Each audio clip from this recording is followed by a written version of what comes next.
Salve, salve, meus cascateiros, meus bons de bola. Fala comigo. Então, turma, voltando aí para fazer mais um videozinho aí. Bom, é muita coisa para comentar, então eu vou tentar ser sucinto, tá, pessoal? Então tivemos aí o Brasileirão, né, assim, o Flamengo líder, Palmeiras ali na frente, Cruzeiro na frente, mas tivemos o Botafogo fazendo aquele jogo com o Ceará, que foi ali o complemento da rodada, e o Botafogo ganhou do Ceará por 3-2. Foi um jogo que poderia ter sido fácil, mas o Renato Paiva é difícil esse cara, né? Fez substituições muito ruins, tirou o Marlon Freitas, Alex Telles, que estavam bem, com isso ele chamou o Ceará todo pro ataque, e o Botafogo no final passou um aperto totalmente desnecessário, mas ganha, e com isso essa pausa aí pré-mundial, né, pré-Copa do Mundo de Clubes, o Botafogo fica ali a 6 pontos do líder, fica também classificado na Copa do Brasil, classificado na Libertadores.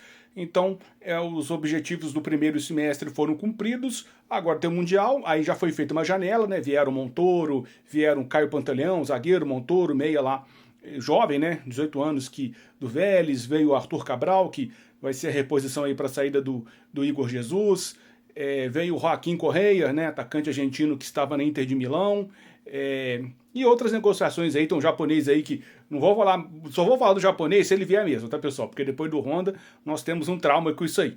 Enfim, então o Botafogo fez uma janela forte aí, visando o Mundial, e acreditamos, né, que com que tem e com que chegou, o Botafogo pode sim fazer o Mundial, é aquela coisa, né? O Paris, ganhar do Paris, né, que é o grupo Botafogo, é Paris, Seattle Sounders e o Atlético de Madrid, né? O PSG é difícil, né? Se não perder já é assim, um milagre. O Seattle Sounders é obrigação ganhar. E aí vamos resolver a vida contra o Atlético de Madrid. Eu acho que é um jogo acessível, porque o diferencial desse Mundial, pessoal, é que quando tem aquele Mundial de clubes todo final do ano, é sempre assim, o time daqui da América do Sul, ele pega o melhor da Europa, o campeão da Champions. E eu queria ver, eu sempre falei, ó, seria bom nós vermos o nível de enfrentamento dos grandes daqui com os intermediários de lá, que aí nós vamos saber qual que é o tamanho desse abismo que tem, né, dessa diferença que tem entre o futebol sul-americano e o futebol europeu, porque nós temos que disputar com o futebol europeu real, ou seja, é time do tamanho do Atlético de Madrid, é time do tamanho do Porto, time do tamanho do Benfica. Contra esses times, realmente vamos saber em que patamar o futebol brasileiro se encontra. Então o Mundial vai ser muito bom nesse sentido. E é isso, né, pessoal? Então o Botafogo vai ter que jogar a vida contra o Atlético de Madrid, e aí ele define se passa ou não. Os outros clubes, né, os outros grupos, nós falamos depois, tá? O grupo do Flamengo, do Fluminense, do Palmeiras, enfim. Pessoal, também queria comentar bem brevemente aqui sobre a final da Nations League, né? Que torneio bacana, né? Que a UEFA fez, aproveitando aí essas datas FIFA, em vez de termos esses jogos de eliminatórias bem produtivos, né? Eles conseguiram fazer um torneio que é bacana, porque ele coloca as grandes equipes do continente europeu se enfrentando em jogos realmente válidos ali para uma competição, e para vocês verem, né? Para Portugal vale muito. Portugal ganhou a sua segunda Nations League, não tinha título nenhum, né? Aí ganhou 2 Nations League, ganhou a Eurocopa, né? Tudo sob a batuta do Cristiano Ronaldo, né? Que atleta, hein? Que atleta, hein? Ah, se o Neymar tivesse 10% do foco e da dedicação desse homem. Mas enfim, né? Cada um aí com a sua realidade, né? Com as suas potências, com as suas valências, mas também com seus defeitos. Faz parte, né? Mas que jogo bacana. Foi um jogo, assim, em que a Espanha foi bem melhor no primeiro tempo, depois Portugal melhorou. Esse Nuno Mendes, hein, melhor jogador, o cara arrebentou na final da Champions, arrebentou na final dessa Nations League. Que lateral, hein? Que lateral, e estará lá em campo pelo Paris contra o Botafogo, hein? Barbas de molho, hein, Renato Paiva? Barbas de molho, hein? Mas enfim, foi um grande jogo, né? Espanha mereceu a vitória no primeiro tempo, Portugal mereceu o empate, né? Esse Nuno Mendes fez o gol de Portugal, deu passe pro gol do Cristiano e ainda bateu o pênalti dele e converteu. Além de ter feito uma grande final ali, né? Então Portugal mereceu a vitória no segundo tempo. Na prorrogação, Portugal esteve mais perto da vitória. Se tivesse que ter um vencedor, seria Portugal. E aí nos pênaltis, os dois times mostraram muita qualidade. Todos treinaram bastante, só que aí o técnico lá da Espanha, né, o Luis de la Fuente, quis dar uma moral pro Morata, quis levantar enfim, quis assim dar um voto de confiança pro Morata, e o Morata, né, nesse momento da carreira, não dá para esperar nada dele.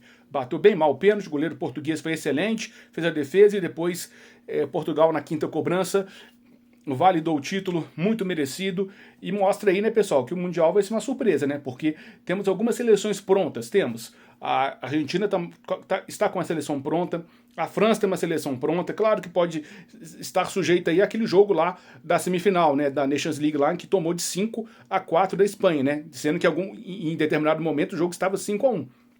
Então, a França tem um time pronto, mas precisa ajustar a defesa. A Espanha também está prontíssima. Portugal está pronta, né? Quem não está pronto é o Brasil, né? O Brasil não está pronto não, né? Hoje, vamos ver aí se o Ancelotti conseguiu pelo menos dar um pouquinho mais ali de qualidade ao trabalho. Lembrando que contra o Equador, o Brasil não fez um jogo bom, mas pelo menos foi um jogo equilibrado e focado na defesa, né? Ali claramente o objetivo era não perder e o Brasil conseguiu fazê-lo e talvez só deixou a vitória escapar porque numa grande jogada do Vini Júnior, o Richarlison numa fase horrorosa furou a bola, mas não vão ficar massacrando o cara aqui não, né? O cara passou por muita coisa difícil na vida dele, tá no momento de recuperação, de retomada, enfim, foi mal, beleza, não tem que continuar como titular, mas dá chance para outro. Mas não vamos ficar criticando o cara não, porque, né, todo mundo passa por um momento difícil na vida.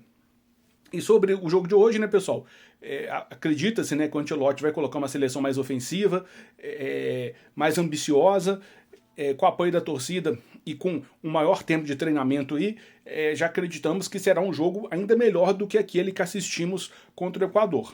Mas a conferir, né, pessoal? Acredito aí, assim, as mudanças não me empolgaram, nesse Matheus Cunha fez uma boa temporada lá na Premier League, mas quantos caras da Premier League vão bem lá e enganam na seleção, né, pessoal? Não sei, eu sinceramente não iria com ele não, iria com algum outro centroavante, também nessa convocação aí, né, bem flamenguista, né, e sem reclamação de clubismo aqui, tá, só porque realmente alguns jogadores ali do Flamengo não deveriam estar, e outros deveriam, como o Pedro, por exemplo, ou o Igor Jesus do Botafogo.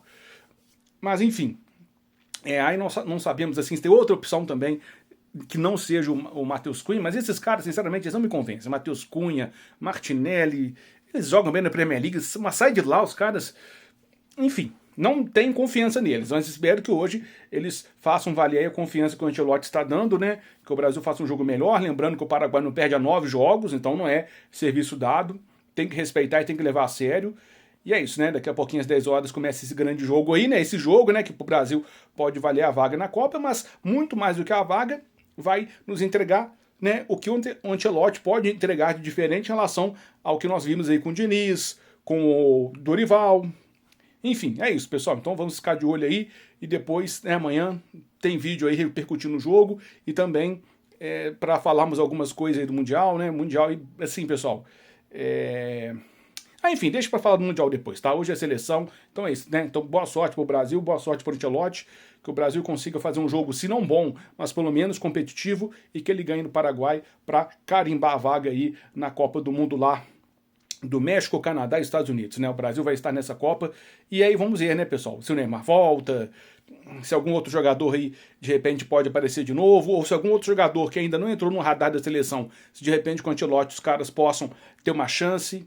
Aí depois, né, que o Brasil confirmar a vaga na Copa, vai passar muita água por baixo dessa ponte e nós aqui no Cascateiros estaremos de olho, passando aí tudo para vocês, tá bom, turma? Então é isso aí.